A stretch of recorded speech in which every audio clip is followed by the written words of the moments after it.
Halina po kayo at umupo na.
Halina po kayo.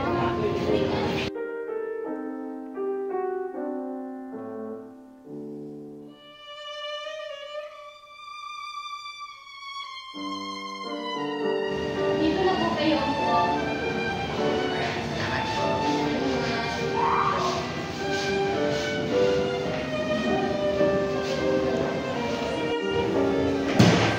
Tatlong taon na ako nag-jail, nakasing dito. Kaya kilala ko mga inyo, napakataban!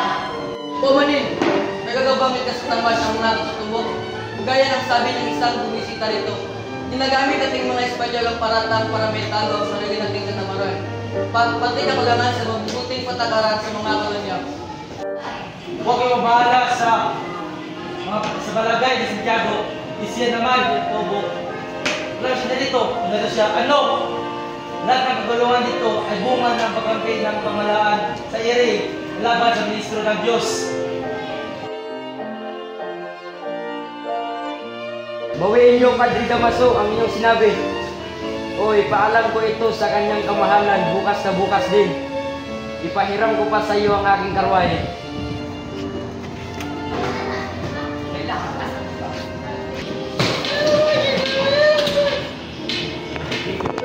Karangalan kong ipakilala sa inyo si Don Juan Crisostomo Ibarra, ang anak ng yumao kong kaibigan. Karating pa lang niya galing sa Europa. Umalis lang ako kanina para salubungin siya. Si Padre Damaso, ang kurang ng aming bayan, isang matalik at kaibigan ng aking ama. Hindi ako nalilagay yung ama, kahit kailan. Padre Damaso, ikaw na. Ikaw na. Ikaw na. Ikaw na. Sige ko.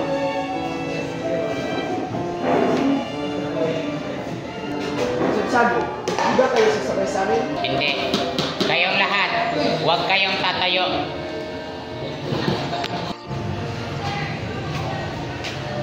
Mag-iingat kayo. Matuto kayo sa nangyari sa inyong ama. Kaya nang alam ng lahat, namatay ang inyong ama sa bilangguan. Ang aking ama, sa bilanggo. Ilang buwan makarang umalis kayo sa Pilipinas. Binasuhan sa ni Padre Damaso ang limang officer. Kahit mas makatarungan siya sa maraming officer at nagpapakasasal.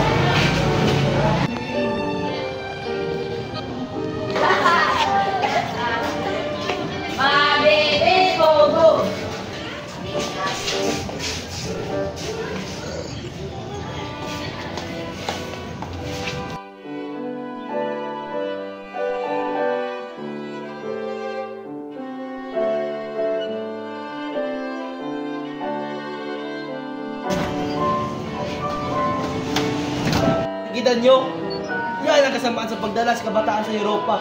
Dapat ipagbawal yan sa gobyerno.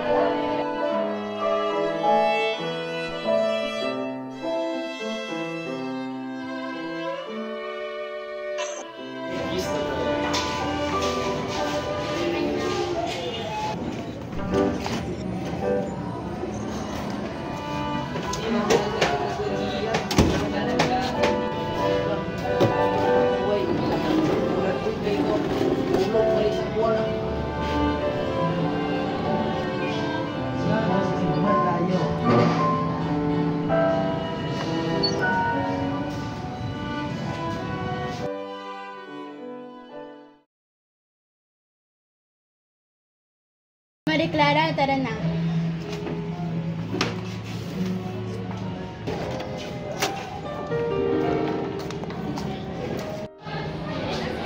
Sa palagay kong may katwiran ang mga doktor na ito.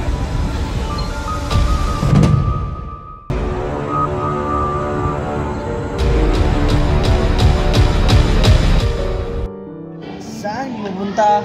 Yes, sir, yung po para kunin yung aking mga gamit. Haha! Tignan niya tikso mo na halo.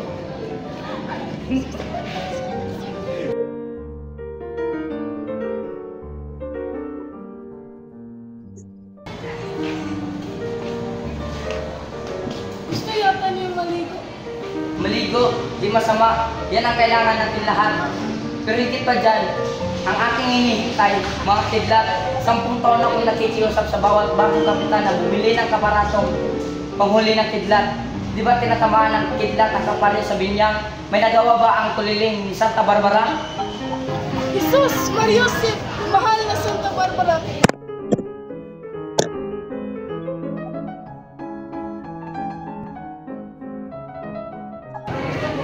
Kayo'y mag-ingat, huwag kayong lalapit sa kampana habang umunos!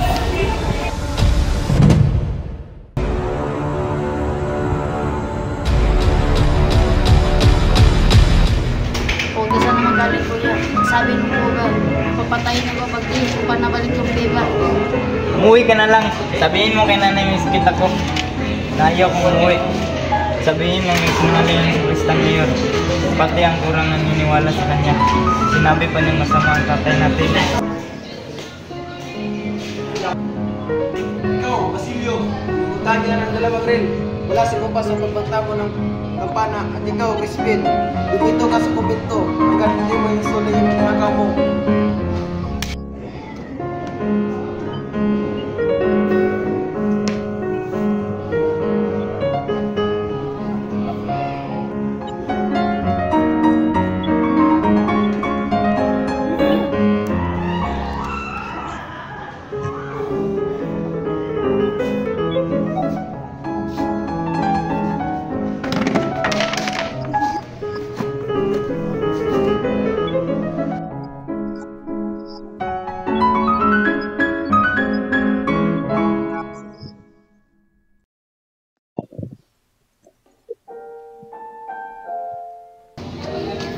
Nay! Gusto niyo po ito.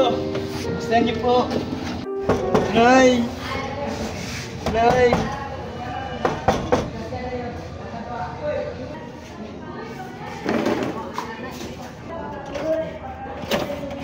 Nay! Anak, anong nangyari sa'yo? Anong nangyari sa'yo? Huwag kayong mag-alala, Nay. Naiwan sa kumbento si Christine. Muntik na nilang napatay ang aking anak.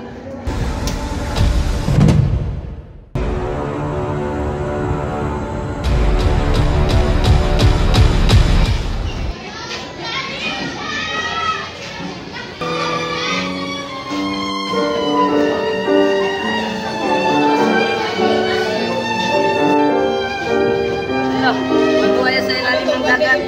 Abon natin. Ito po sinong aking buhay.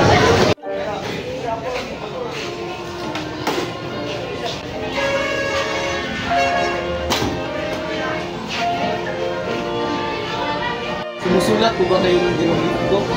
Kung ayaw niyong mabasa, bakit po kayo sumusulat? Sumusulat ako. Di para sa inirasyon ngayon, kundi para sa sumunod pa. Di lahat ng natutulog sa gabi ay ating mga ninuno. Plano ninyo'y matagal ng pangarap ng kagaya kung nasisiraan ang isip.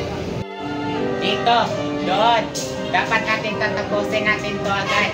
Di tayo magtrabaho bukas sa makalawa na ang seremonya o ang arkitekto. Tingnan nyo, may dalawang bahagi ang gusali. Isang batang babae at isang batang lalaki. At buong paaralan dito ay 75 sentimetro.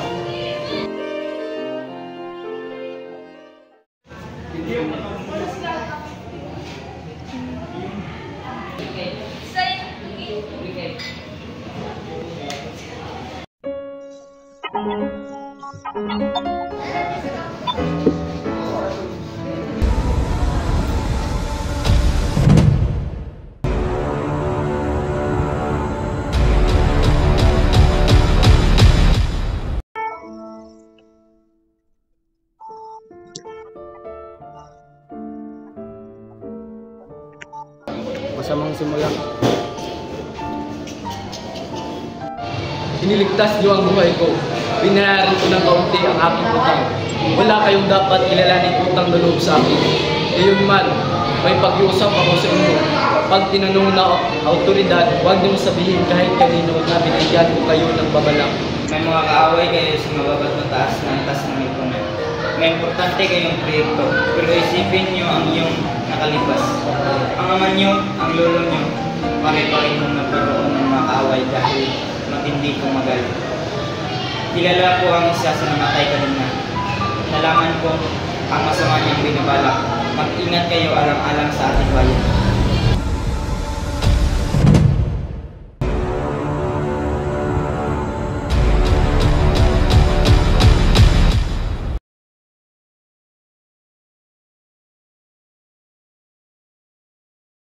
Kilala niyo ang mga Indio, natututo lang ng kaunti.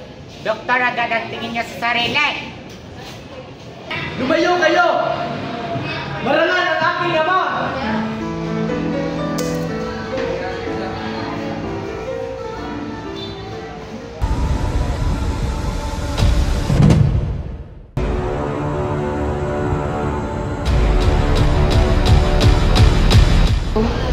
Hindi na siya humihinga at duguan ang pusalan ng itindig siya. Sumalangit nawa, pero binayaran lang niya ang mga utang niya. Dapat tayong protesta sa ginawang niya ng Kora. Kapag tumahimik tayo, aakalain nila ang sinasang-ayon na natin ang mga praile at maulit ang insulin. Sabihin kung sino ang may katwiran o wala. Pero nagpigil sana sa sarili si Ibarra. Dapat si Gudri Damasong nagpigil. Ano man ang mangyari, ang mga praile pa rin ang may katwiran. Laging may katwiran ng mga praile dahil tayo ang nagbigay sa kanila ng katwiran. Paminsan-minsan, bigyan naman natin ng katwiran ng ating sarili at magsalita naman tayo. Mayaman at nagkakaisa ang mga praile. Tayo ang mahirap. Nahati pa? Sige, ipagtanggol niyo siya at makita niyo kayo lang ang mag-isang maiwan sa alinganin.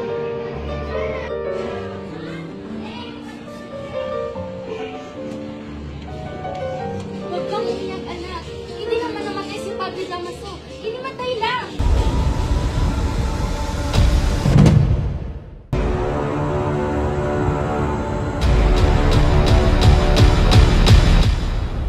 Wala na ang lahat.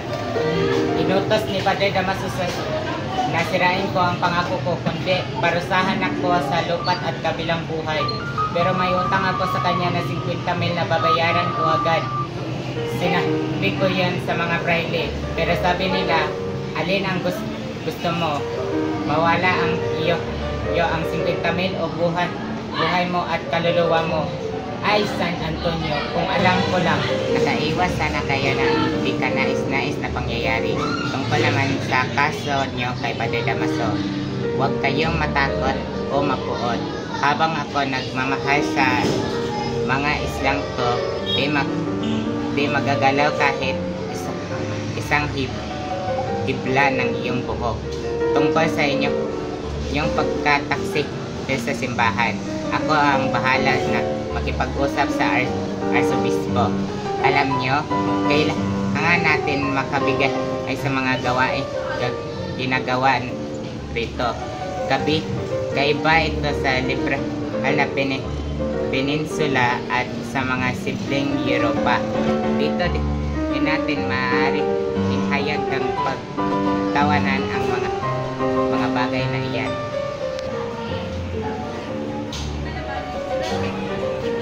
Vamos, magkantar ikaw.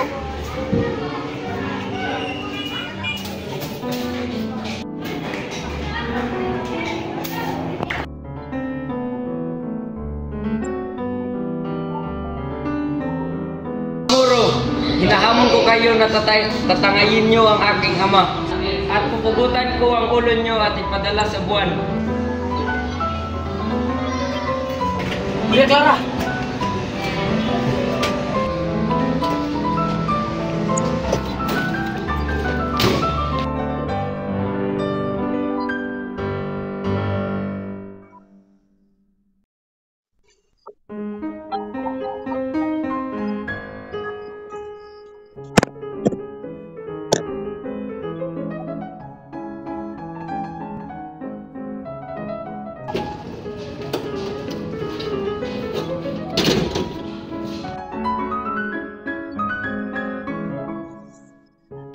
paano napigil ang gulo kagabi? Madali lang po.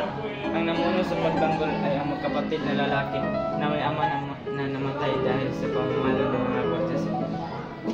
Alis na ako. Paalam, Ginoong Ibarra.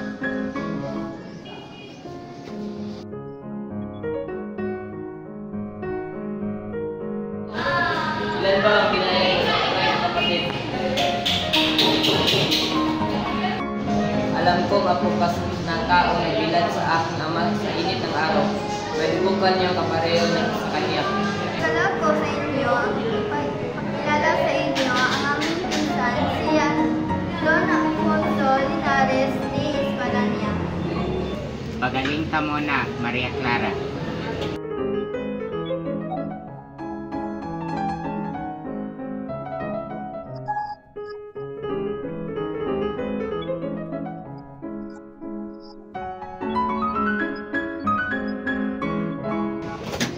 Maria! Ano nangyari kay Maria? Maria! Maria! Maria! Nasabi ako pala si Lucas. Binabati kita. Kaya sa'yo, hindi kasi nagbayad si Ibarra sa kanyang Danres Services. Kasalanan ito ng kapatid ko. Pasalamat nga kay Don Crisostomo at hindi kita pinakulong. Lumayas ka rito. Pero gusto ko pang makausap si Padre Damaso. Nasa balkon na sina Padre Damaso at Kapitan Tiago at Linares. Yan yung aklat ng mga kabanalan. Tingnan natin kung mapagagaling ng kupisal ang asawa ng Alperes. Maniwala kayo sa akin, John Santiago, para tuluyang gumaling anak nyo. Dapat siya magkomunyon para sa isang may sakit. Palagay ko'y wala siyang ikupisal. Pero kung gusto niya mangumpisal, ngayong gabi. Wala pa pong isang linggo na mag-umpisal siya. Kung ako wala sakit, di naman nagkakasala. Isulat mo sa kanya na huwag na akong isipin. May-ari na buwan ng ulan ng patuloy kita sa bahay ko. Ako ang naawa sa iyo. Ngayon, ikaw naman ang naawa sa akin. Ako pangat sabihin ko kung paano ka nakatingin. Siya ang verdugo. Dahil ang di nakapagdala ng simula ng oras na iyon. Minatrato siya iniinis, inalikusta, hanggang sa walang nagawa kundi ang magkakamatay. Sa araw na inaakala kong may sapat na akong puwersa, bababa ako sa kapatagan at sa ako. Magwawakas ako aking paghiganti at aking buhay. Matuto sanang magtangko sa sarili ang bayan. Tumiwas na tayo sa kalugong Quran. Ikalapas, pag-ibabatin sa isang tanggang Alperes. Bahagyang ng inagyan ang suot niyo sa ulo at inaabis ng namasakan ang iyong sombrero. Pangangalagaan mo naman ang titulo mo.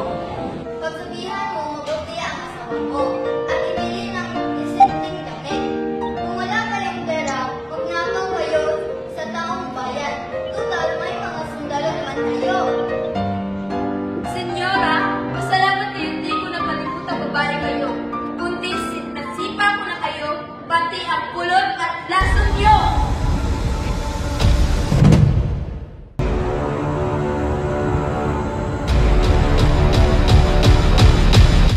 Sinagara, nagwalang bisa ng aking ekskomunikasyon. Sinagara, punta ka ba bukas? Laging bukas ang pinto para sa iyo. Bibigyan ako ng oras maglalakad sa pangpang. Sasakay ka sa aking bangka at may importante ako sasabihin sa'yo. Tagapaghatid po ako ng mga mitiin sa mga sawing-palad. Higit na paggalang sa seguridad at bawat isa. Bawat sa paggamit ng lakas sa sandatahang kawal na lubhang mapang-abuso at mapapanagot sa kanila. Elias, may palagaya kung di kayo karaniwang tao. Manawaan na siguro luba ang alam ang kalagayan ng lipunan kapag nagkaroon ng mga pagbabago. Magtalumpati man ang aking kaibigan ko sa Madrid. Kausapin ko man ang Kapitan General. Wala sa kapangyarihan para baguhin ang bagay-bagay rito. Isang organisadong matagal nang may sakit ang bayan ito. Napipilitan gumagamit ng dahas ang pamalaan dahil kailangan at mabuti ito. Kailangan bawasan karakasan sa paggagamot at palakasin ng mga bahagi ng mga sakit. Dapat tanungin ang mga karaasan ng taong bayan sa Guardia Civil. Pagpatawad niyo, Senyor, di po ako magaling magsalita. Nakapag-aral nga po ako ng kaunti, pero ako'y Indio, kaya wala kayong tiwala sa sabihin mo na lang na sa palad na umasa lang ang Diyos at sariling lakas. Salamat ulit sa inyo. Saan mo ba gusto niyo ipahatid? Elias, siguro di ko nga alam ang pangyayaman ng bayan na ito. Sa kawian ng Espiritu ako lumapit. Sa Europa ako naging tao. Hinubog ng aklat ang mga opinyon ko. Kung malaman ko ang danas nyo, baka magbago ang isip ko. Tagapaghatid po ako ng mga mitiin sa mga suwing-palad. Kailangan bawasan karakasan ng pagkagamot at palaki silang mga bahagi na wala sa gilid. Dapat tanungin ang mga karakasan ng taong bayan sa Guardia Civil. Elias, siguro di ko nga alam ang pangyayaman ng bayan na ito. Sa kawian ng Espiritu ako lumapit. Sa Europa ako naging tao. Hinubog ng aklat ang mga opinyon ko. Kung malaman ko ang danas nyo, baka magbago ang isip ko. Pagpatawad niyo, Senyor, di po ako magaling magsalita. Nakapag-aral nga po ako ng kaunti, pero ako'y Indio, kaya wala kayong tiwala sa sabihin mo na lang na sa palad na umasa lang ang Diyos at sariling lakas. Salamat ulit sa inyo. Saan mo ba gusto niyo ipahatid? Elias, may palagay akong di kayo karaniwang tao. Manawaan niya sigurong luba ang alam ang kalagayan ng lipunan kapag nagkaroon ng mga pagbabago. Magtalumpati man ang aking kaibigan ko sa Madrid. Kausapin ko man ang Kapitan General. Wala sa kapangyarihan para baguhin ang bagay-bagay rito. Isang organisadong matagal nang may sakit ang bayan ito. Napipilitan gumagamit ang dahas ang pamayahan dahil kailangan at mabuti ito.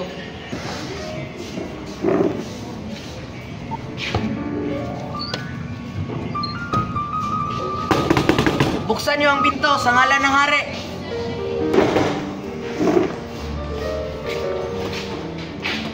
Ba't na ako ginagapos? Sa pwede namin isasabihin, di namin kayo gagapusin kung mangako kayo na di kayo tatakas.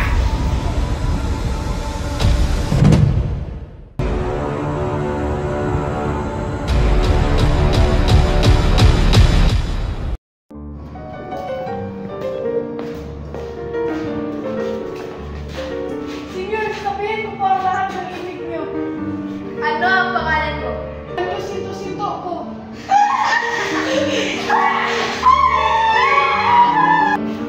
Sino ang may utos sa sinakay ng kwartel? Wala po! Palis po ang pinakain sa akin. Sa bilangguan, dalhin sa kabisera mamayang hapon.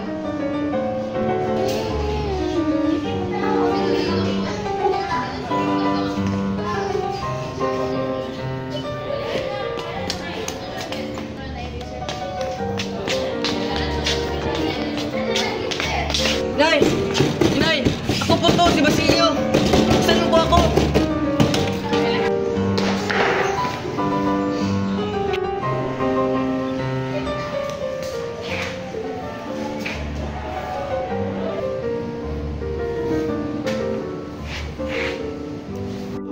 Basilio! Inay! Inay! Inay!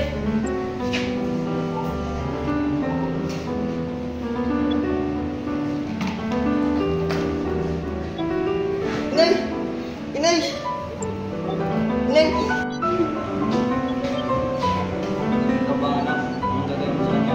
Gagawin ko siya sa cemetery. Wala pa akong pera, tsaka upayag ang kurap. Makinig ka, baka patay na rin ako bago mag-umaga. Kumuha ka ng paggatong na gumawa ka rito ng talaksan at ilagay mo sa ibabaw ng bangkay namin ng iyong ina. Pasiklabin mo hanggang maging abo kami. Pag walang tao, humukay ka dito. Patagpuan mo rin ang maraming ginto, iyon ang iyong lahat. Gamitin sa iyong pag-aaral.